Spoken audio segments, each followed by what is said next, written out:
আসসালামু আলাইকুম ওয়া রাহমাতুল্লাহি ওয়া বারাকাতুহু।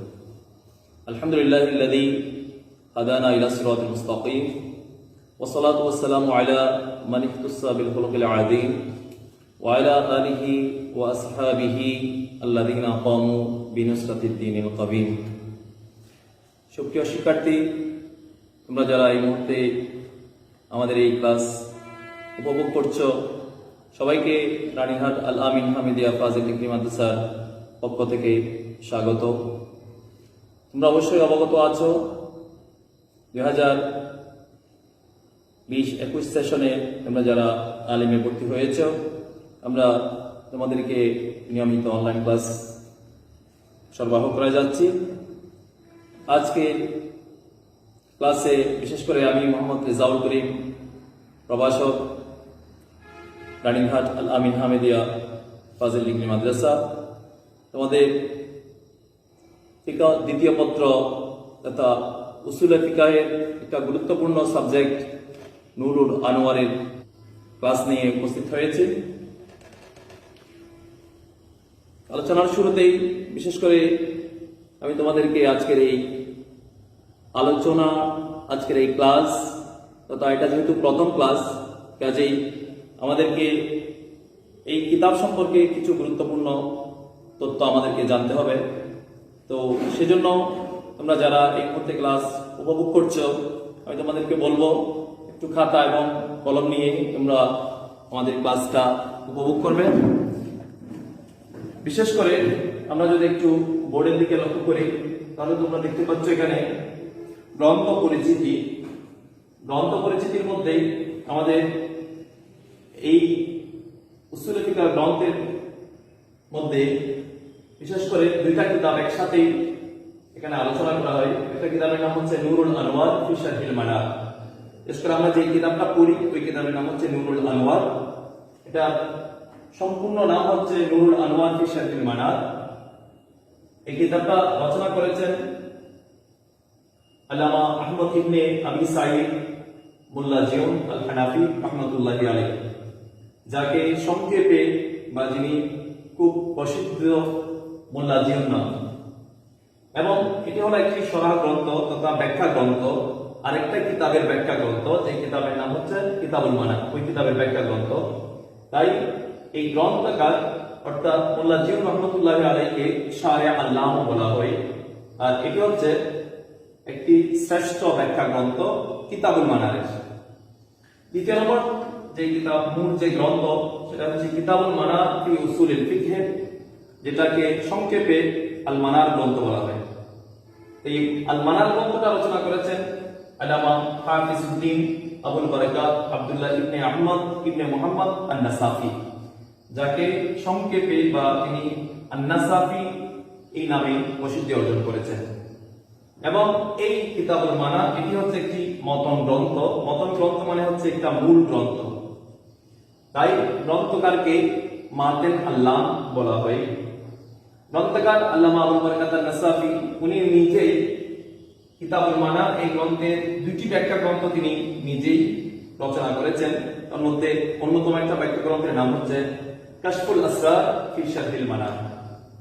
তাহলে আপাতত আমরা এই দুইটা কিতাবের নাম জানলাম। আমরা যে কিতাবটা পড়বো সেটার নাম হচ্ছে নুরুল আনোয়ার, এবং সেটি হচ্ছে একটি ব্যাখ্যা গ্রন্থ।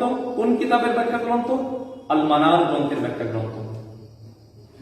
এবার যদি আমরা একটু লক্ষ্য করি আল মানার গ্রন্থের বৈশিষ্ট্য। আল মানার গ্রন্থের কিছু বৈশিষ্ট্য আছে। এক নম্বর বৈশিষ্ট্য হচ্ছে এটি উসুলে ফিকাহের অন্যতম শ্রেষ্ঠতম গ্রন্থ। উসুলে ফিকাহ যে আলোচনা আছে, উসুলে ফিকাহের যে গ্রন্থগুলো আছে, যে কিতাবগুলো আছে, তার মধ্যে আল মানার এটি হচ্ছে উসুলে ফিকাহের অন্যতম শ্রেষ্ঠতম গ্রন্থ। দুই নম্বর যে বৈশিষ্ট্য সেটি হচ্ছে এটি হানাফি মাযহাবের মাসআলা নির্ণয় পদ্ধতির শ্রেষ্ঠত্ব বর্ণনা করা হয়েছে। অর্থাৎ কিতাবুল মানার এই গ্রন্থের মধ্যে হানাফি মাযহাবের মাসআলা নির্ণয় করার যে পদ্ধতি রয়েছে, যে মেথড রয়েছে, যে সিস্টেম রয়েছে, সেই সিস্টেম যে সর্বশ্রেষ্ঠ, সেই শ্রেষ্ঠত্বের বিষয়টা এখানে আলোকপাত করা হয়েছে। তিন নম্বর বৈশিষ্ট্য হচ্ছে আল্লামা আবুল বারাকাত আন-নাসাফি ওনার পূর্ববর্তী প্রখ্যাত একজন আলেমে দ্বীন, ইসলামিক স্কলার আল্লামা ফখরুল ইসলাম বাজদুবি রচিত উসুলুল বাজদবি এবং উসুলের শারাসি অবলম্বনে এই গ্রন্থখানি তিনি রচনা করেছেন। অর্থাৎ কিতাবুল মানার এই গ্রন্থটা রচনা করার ক্ষেত্রে আল্লামা আবুল বারাকাত আন-নাসাফি দুইটা পূর্ববর্তী গ্রন্থকে ফলো করেছেন, একটা হচ্ছে উসুলে বাজদবি আর একটা হচ্ছে উসুলে শারাসি। 4 নম্বর, বর্ণনাভঙ্গি এবং গ্রন্থ বিন্যাসে উসুলুল বাজদবির প্রাধান্য তিনি এখানে উপস্থাপন করেছেন। অর্থাৎ কিতাবুল মানার আলোচনা করার সময়, উপস্থাপন করার সময় তিনি বর্ণনাভঙ্গি এবং গ্রন্থ বিন্যাসের ক্ষেত্রে উসুলে বাজদবিকে প্রাধান্য দিয়েছেন। 5 নম্বর, সার্বিক বিবেচনায় এটি হানাফি মাযহাবের রেফারেন্স বুক হিসেবে সমাদৃত। অর্থাৎ সর্বাধিক বিচার বিশ্লেষণ করলেই এটি আমাদের হানাফি মাযহাবের অন্যতম শ্রেষ্ঠতম একটি দালিলিক গ্রন্থ হিসেবে সর্বমহলে সমাদৃত। আমরা অবশ্যই মানার কিতাবের কিছু বৈশিষ্ট্য লক্ষ্য করেছ। এবার যদি আমরা একটু লক্ষ্য করি যে কিছুক্ষণ আগে আমরা যে আলোচনাটা করলাম নুরুল আনোয়ার যে গ্রন্থ, এই নুরুল আনোয়ার গ্রন্থের মূল নাম যেটা আছে সেটা হচ্ছে নুরুল আনোয়ার ফি শারহিল মানার। আমরা যদি একটু নুরুল আনোয়ার এই নূর সম্পর্কে অর্থাৎ কিতাবের নাম সম্পর্কে যদি আমরা একটু আলোচনা করতে যাই, তাহলে তোমরা একটু বোর্ডের মধ্যে লক্ষ্য করলে বিষয়টা বুঝতে পারবে। এই নুরুল আনোয়ার যে শব্দ দুটা ব্যবহার করা হয়েছে, এখানে নুরুন এটা হচ্ছে একটা ইসম, যেটা হচ্ছে মুফরাদ তথা একবচন, এটার জামা হচ্ছে জামউ আনওয়ার, এটার জামা হচ্ছে আনওয়ার। অর্থাৎ নুরুল আনওয়ার অনেকগুলো জ্যোতির মধ্য থেকে অন্যতম একটা জ্যোতি। মায়নাহু এই নূরের অর্থ হচ্ছে জুন আলো, জিদ্দুজ জুলমা অন্ধকারের বিপরীত। অর্থাৎ যেটা নূর সেটা হচ্ছে যেটাকে লাইট বলা হয়, আর এটা হচ্ছে ডার্কনেসের বিপরীত, অন্ধকারের বিপরীত। আর এই শব্দের ব্যবহার যদি আমরা লক্ষ্য করি তাহলে কিছু উল্লেখযোগ্য কিছু ব্যাখ্যা, উল্লেখযোগ্য কিছু ইস্তেমাল এই শব্দের আমরা লক্ষ্য করি। সেটা হচ্ছে একটা পরিভাষা এই ধরনের আছে যে আল ইলমু নূরুন, ইলমকে নূর বলা হয়। তাহলে এখানে নূর শব্দের অর্থ হচ্ছে মুরশিদ, অর্থাৎ ইলম মানুষকে রাস্তা দেখায় বা পথ প্রদর্শন করে। 2 নম্বর, জাবালে নূর। আমরা সবাই একটু জানি ইসলাম সম্পর্কে আমাদের যতটুকু আইডিয়া আছে সেখান থেকে আমরা এই শব্দটার সাথে পরিচিত আছি। জাবালে নূর, যে জাবালে নূর, এখানে নূর শব্দটা হচ্ছে জাবালে হেরা। হেরা পর্বতে, হেরা পর্বত নামক যে একটা পাহাড় রয়েছে সেই পাহাড়কে বোঝানো হয়েছে জাবালে নূর দ্বারা। আর একটা পরিভাষা রয়েছে নূর সংক্রান্ত, যুন-নূরাইন। তোমরা অবশ্যই জানো যুন-নূরাইন শব্দের অর্থ হচ্ছে 2 নূরের অধিকারী। অর্থাৎ এটা হচ্ছে হযরতে উসমান রাদিয়াল্লাহু তাআলা আনহুর একটা উপাধি। কেন এই উপাধিটা দেওয়া হয়েছে? হযরতে উসমান রাদিয়াল্লাহু তাআলা আনহু আমার রাসূল পাক সাল্লাল্লাহু আলাইহি ওয়াসাল্লামের 2টা কন্যাকে শাদী করেছিলেন। একটা কন্যার ইন্তেকালের পর আরেকটা কন্যাকে শাদী করেছিলেন, সেজন্য হযরত উসমানকে যুন-নূরাইন উপাধি দেওয়া হয়েছে। পরের পয়েন্টটা যদি আমরা একটু লক্ষ্য করি, আলা ওয়াজহিহি নূর, যে তার চেহারার উপর নূর রয়েছে, আলো রয়েছে। মূলত এই নূরের অর্থ হচ্ছে আতরুস সালাহি ওয়াত তাকওয়া, অর্থাৎ তার চেহারার মধ্যে ভালো কাজের চিহ্ন তথা খোদাভীতির চিহ্ন পরিলক্ষিত হচ্ছে। পরের পয়েন্টে যদি আমরা দেখি আন-নূরু ইসমুন মিন আসমাইল্লাহি তাআলা, আল্লাহ তাআলার অনেকগুলো নামের মধ্য থেকে, অনেকগুলো আসমাউল হুসনার মধ্য থেকে অন্যতম একটা নাম হচ্ছে নূর। যেমন আল্লাহ রাব্বুল আলামিন পবিত্র কালামুল্লাহ শরীফের 24 নম্বর সূরা সূরা আন-নূরের মধ্যে উপস্থাপন করেছে আল্লাহু নূরুস সামাওয়াতি ওয়াল আরদ। অর্থাৎ এখানে নূর শব্দটা মূলত মুনাফফিরুন অর্থে ব্যবহৃত হয়েছে, যে আল্লাহ তাআলা আসমান এবং জমিনকে আলোকিতকারী, সাহিবে নূর অথবা মুনাফফির। এরপর পয়েন্টটা হচ্ছে, এটা হচ্ছে নূর হচ্ছে লাকাবুন লিরাসূলিল্লাহ সাল্লাল্লাহু আলাইহি ওয়াসাল্লাম। নূর রাসূল পাক সাল্লাল্লাহু আলাইহি ওয়াসাল্লামের একটা লকব হিসেবেও পরিগণিত হয়। যেমন আল্লাহ রাব্বুল আলামিন কোরআনে ইরশাদ করেছেন কাদ জাআকুম মিনাল্লাহি নূর ওয়া কিতাবুম মুবিন। এখানে নূর বলতে আমার রাসূলের একটা উপাধি হিসেবে উপস্থাপন করা হয়েছে। আরেকটা পয়েন্ট আছে, সেটা হচ্ছে এই নূরটা হচ্ছে ইসমুন, পবিত্র কালামুল্লাহ শরীফে একটা সূরার নাম আছে নূর, 24 নম্বর সূরা। সেই সূরা নূরকেও, নূরের মধ্যেও আমরা নূর শব্দের ব্যবহারটা লক্ষ্য করি। তারপরে আমরা যদি আলোকপাত করতে চাই আল মানার, মানার শব্দটার শাব্দিক বিশ্লেষণ সম্পর্কে যদি আমরা একটু আলোচনা করতে চাই, তাহলে সেক্ষেত্রে আমরা দেখবো যে আল মানার এই শব্দটা হচ্ছে মুফরাদ, এক বচন। এটার জমা হচ্ছে মানারাতুন অথবা মানাবিরুন। জমা হিসেবে দুইটা শব্দ ব্যবহার হয়, একটা হচ্ছে মানারাতুন আর একটা হচ্ছে মানাবিরুন। এর আবিধানিক অর্থ যদি আমরা দেখতে চাই, আল মানার এটা হচ্ছে মাসদারুন নূর, অর্থাৎ মানার শব্দের অর্থ হচ্ছে নূরের উৎসস্থল। নূর যেখান থেকে আসে সেই স্থানকে, সেই উৎসস্থলকে, সেই সোর্সকে বলা হয় আল মানার। পরের পয়েন্টটা হচ্ছে আলামুন ইউজআলু লিল ইহতিদাই বিহি ফিত তারিক, অর্থাৎ নূর বলতে এমন একটা আলোকে বোঝানো হয়েছে, মানার বলতে এমন একটা আলো তথা বাতিকে বোঝানো হয়েছে যেটা রাখা হয় লিল ইহতিদাই বিহি ফিত তারিকে, রাস্তাতে মানুষ যাতে সঠিক পথে চলাচল করতে পারে, যাতে সুন্দরভাবে কোনো ধরনের বিপদ মোকাবেলা না করে যাতে মানুষ স্বাভাবিকভাবে চলতে পারে, সেই জন্য যে লাইটটা রাখা হয়, যে আলোটা রাখা হয়, যে বাতিটা রাখা হয়, সেটাকেও মানার বলা হয়। তারপরে পয়েন্টটা হচ্ছে মিসবাহুন কবিয়ুন ইউনসাবু আলা সারিয়াতিন আলিয়াতিন লিইরশাদিস সুফুন ফিল বিহার, যে সমুদ্রের মধ্যে নৌকা যাতে চলাচল করতে পারে, সঠিক রাস্তা অনুযায়ী যাতে চলাচল করতে পারে, সেই জন্য যে একটা শক্তিশালী যে আলো, শক্তিশালী যে লাইটটা রাখা হয়, সেটাকেও মানার বলা হয়। আশা করি তোমরা বুঝতে পেরেছ নূর এবং মানারের শাব্দিক বিশ্লেষণ। এ পর্যায়ে আমরা যদি একটু ওই কিতাবের গ্রন্থকার সম্পর্কে, জীবনী সম্পর্কে একটু আলোকপাত করতে চাই, তাহলে সেক্ষেত্রে সর্বপ্রথম যে বিষয়টা আমরা লক্ষ্য করবো সেটা হচ্ছে আল মানার গ্রন্থকার পরিচিতি, অর্থাৎ কিতাবুল মানার ফি উসুলিল ফিকহ। এই গ্রন্থটা তিনি লিখেছেন, বোর্ডে নাম লেখা আছে, তারপর আবার আমি উপস্থাপন করতেছি। মানার গ্রন্থকারের প্রকৃত নাম হচ্ছে হাফিজউদ্দিন আবুল বারাকাত আব্দুল্লাহ ইবনে আহমদ ইবনে মাহমুদ আন-নাসাফি, সংক্ষেপে উনি আন-নাসাফি নামে পরিচিত। হিজরি 7ম শতকে কোন এক সময়ে, তার জন্ম তারিখটা অজ্ঞাত রয়েছে, কোন এক সময়ে মধ্যপ্রাচ্যের তুরস্কের মাসদিয়ানার নাসাফ নামক শহরে তিনি জন্মগ্রহণ করেছেন। এই নাসাফ নামক শহরে জন্মগ্রহণ করার কারণেই ওনার নামের সাথে নাসাফি শব্দটা জড়িত হয়েছে। তিনি প্রখ্যাত হানাফি ফিকহ তত্ত্ববিদ হিসেবে ফিকহ শাস্ত্রের ইতিহাসে অবিস্মরণীয় হয়ে আছেন। পরের পয়েন্টটা যদি আমরা একটু লক্ষ্য করি, যে আবুল বারাকাত আন-নাসাফি রাহমাতুল্লাহি আলাইহি, অর্থাৎ আল মানার গ্রন্থের লেখকের অবদান ইসলামী ফিকহ শাস্ত্রে কেমন রয়েছে, তার উল্লেখযোগ্য গ্রন্থাবলী যদি আমরা একটু লক্ষ্য করি, তাহলে আমরা বুঝতে পারবো ওনার অবদান কিরকম। আমি আগে বলেছি উনি নিজেই আল মানার গ্রন্থের দুইটা ব্যাখ্যা গ্রন্থ লিখেছেন, তার মধ্যে অন্যতম একটা ব্যাখ্যা গ্রন্থের নাম হচ্ছে কাশফুল আসরার ফি শারহিল মানার। 2 নম্বর কিতাবুল কাফি ফি শারহিল ওয়াফি, এটা ওনার লিখিত অন্যতম একটা গ্রন্থ। 3 নম্বর আছে কানজুদ দাকাইক, এটাও সর্বমহলে স্বীকৃত একটি উল্লেখযোগ্য গ্রন্থ, আল্লামা আবুল বারাকাত আন-নাসাফি রচিত। পরেরটা হচ্ছে আল ইতিমাদ ফিল ইতিকাদ, এটা হচ্ছে আকাইদ শাস্ত্রীয় একটি গ্রন্থ। তারপরেই তার উল্লেখযোগ্য গ্রন্থের নাম হচ্ছে আল মানাফি, একটা ব্যাখ্যা গ্রন্থ, এবং উনি একটা কোরআনের তাফসীর লিখেছেন যার নাম হচ্ছে আল মাদারিকুত তানজিল ওয়া হাকাইকুত তাবিল।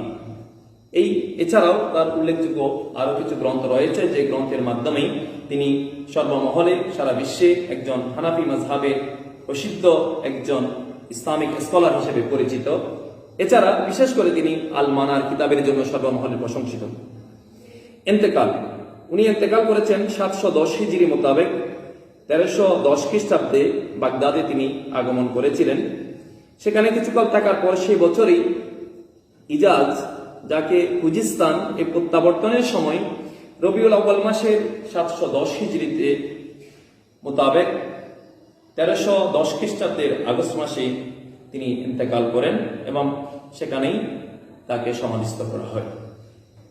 এই হচ্ছে সংক্ষেপে আল মানার গ্রন্থকার পরিচিতি। এরপরে যদি আমরা একটু লক্ষ্য করি নুরুল আনওয়ার গ্রন্থকার পরিচিতি, অর্থাৎ যেটা আমাদের সিলেবাসভুক্ত গ্রন্থ নুরুল আনওয়ার ফি শারহিল মানার। এই কিতাবটা যিনি রচনা করেছেন ওনার নাম হচ্ছে শাইখ আহমদ ইবনে আবু সাঈদ ইবনে উবাইদুল্লাহ আল হানাফি আস-সিদ্দিকী, তবে শাইখ মোল্লা জিয়ন নামে তিনি সমধিক পরিচিত। তার বংশধরগণ প্রথম খলিফা হযরত আবু বকর সিদ্দিক রাদিয়াল্লাহু তাআলা আনহুর সাথে যুক্ত এবং পূর্বপুরুষগণ মক্কার অধিবাসী ছিলেন। তার পূর্বপুরুষগণ হিজরত করেই ভারতে আসেন এবং আমেঠি নামক শহরে 1047 হিজরিতে তিনি জন্মগ্রহণ করেন। ওনার জ্ঞান গরিমা অনেক বেশি ছিল এবং তিনি সর্বমহলে প্রশংসিত হয়েছিলেন ইসলামিক জ্ঞানের কারণে। বিশেষ করে মুঘল দরবারে তার আলাদা একটা সম্মান ছিল যে মোল্লা জিউন রহমতুল্লাহি আলাইহির যেই জ্ঞান গরিমা, সেই জ্ঞান গরিমা তার সুখ্যাতি সর্বত্র ছড়িয়ে পড়েছিল এবং তৎকালীন যুগে মুঘল সম্রাট আলমগীর তার গুণাবলী ও ইসলামের গভীর জ্ঞান অনুশীলনের প্রভাবে প্রভাবিত হয়ে পড়েন। ফলে বাদশাহ তাকে মুঘল রাজ দরবারে যথেষ্ট সম্মান প্রদর্শন করেন। সম্রাট স্বয়ং তার শিষ্যত্ব গ্রহণ করেছিলেন।